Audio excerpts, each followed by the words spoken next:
Hi, this is Jake and with Spencer, and this is my custom character, the Veneta. Didn't ask about the name.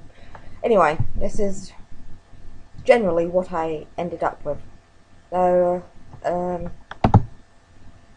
the process to which I got to this end result all started with my initial idea, which was to take one of my favourite characters, this guy here, because he's just completely and utterly psycho, and merge her with a healer character to try and create a JRP chat character that is both a healer yet a warrior.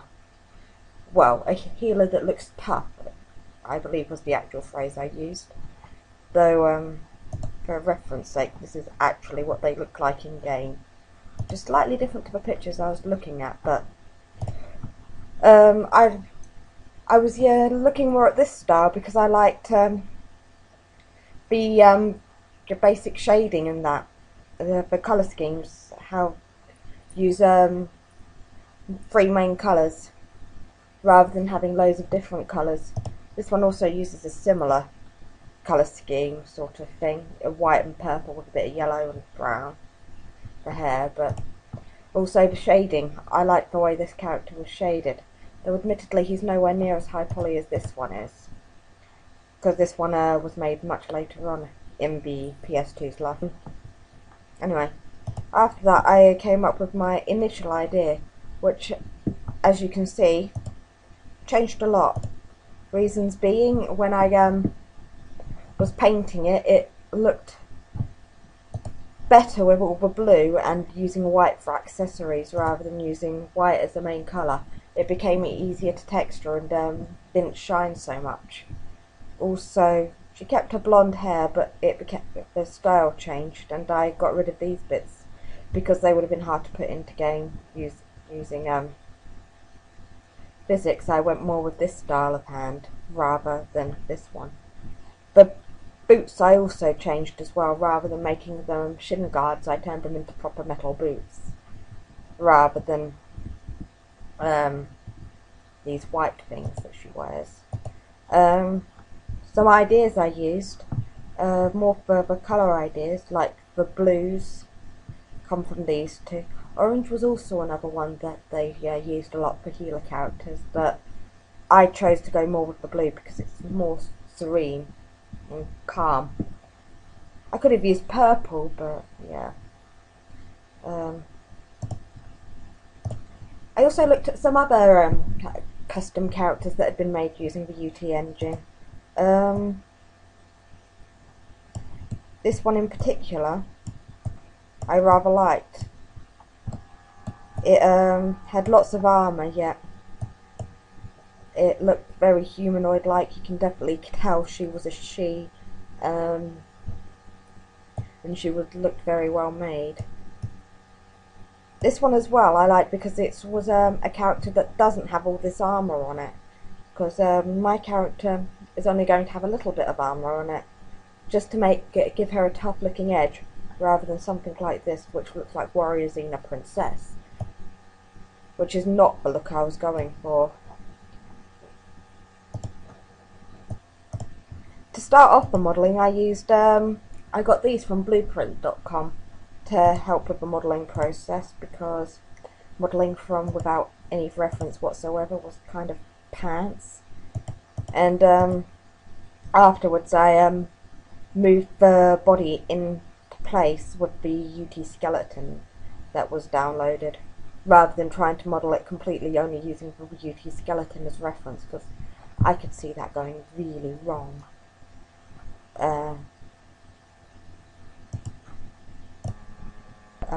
a part of her last name. The only real issue I had is no matter what I tried, I could not get that to wrap round. And I looked at all the Iron Guard portraits and that, but it wouldn't work. Anyway, she has her own custom picture, description.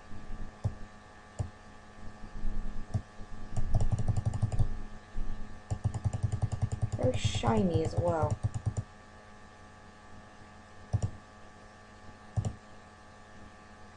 Though with the legs, they're sort of meant to be shiny, but not that shiny.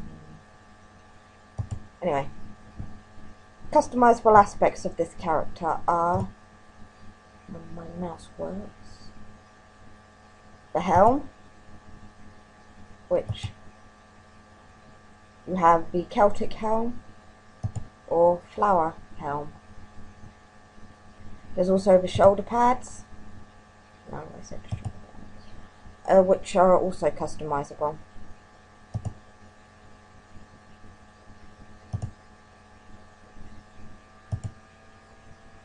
As so. Okay, first thing to notice about this, she actually has first person hands as well, so she's not actually got her the iron guard hands, which is always a good thing. Excuse me this.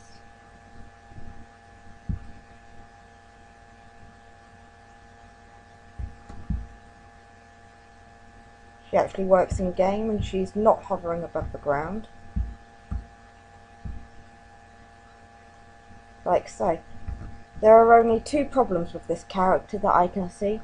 The skinning on the back side, which is the right side, is not brilliant. It works, but I could have done with a little more work. And the fact that in third person view she won't hold the gun. No matter what gun it is. It doesn't look so bad if it's the Enforcer, but this is my character, Lavi.mp4. If we look at, compare it to other people's threads, I picked this one as well, because one of the problems I was having with mine was that I over-optimized her, and she doesn't have enough edge loops. This one is a better example of what it should have been, especially around the leg area, because it has plenty of edge loops for animation and skinning. I found the biggest problem was that I cut too many edge loops out of the shoulders so they don't lift properly, which would have been solved if I had more time, if I'd noticed it sooner, but I didn't actually notice it until about a couple of days ago, and I'd actually finished the skin. So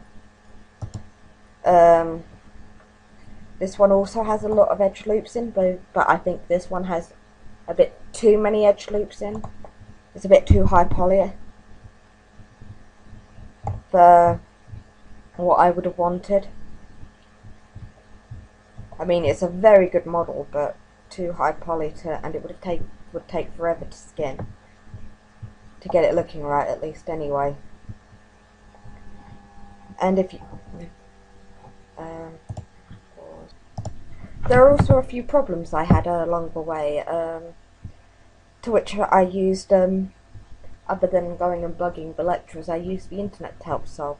One of the problems I had was the customizable shoulders were showing up black. It took me a little while to realise that I'd actually accidentally set 2 material IDs, and thanks to finding this, it actually reminded me that you can only really have one. Also, for creating custom factions, I had issues getting my picture to show. One of the ways to which was helped do that was to look at this tutorial and to check all my faction details against this, and then recompile the script that ironed out all the rest of the bugs.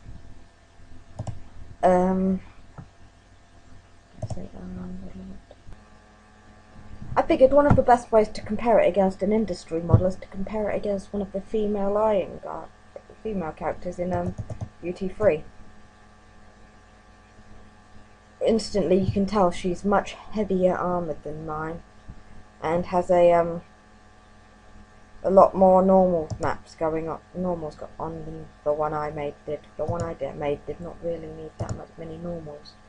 So also many more customizable parts. It's also a lot darker in colour tone, but that suits the game much more as well. It's very steampunk, the game itself. The detail on the face is also much more, in the textures, is much more realistic.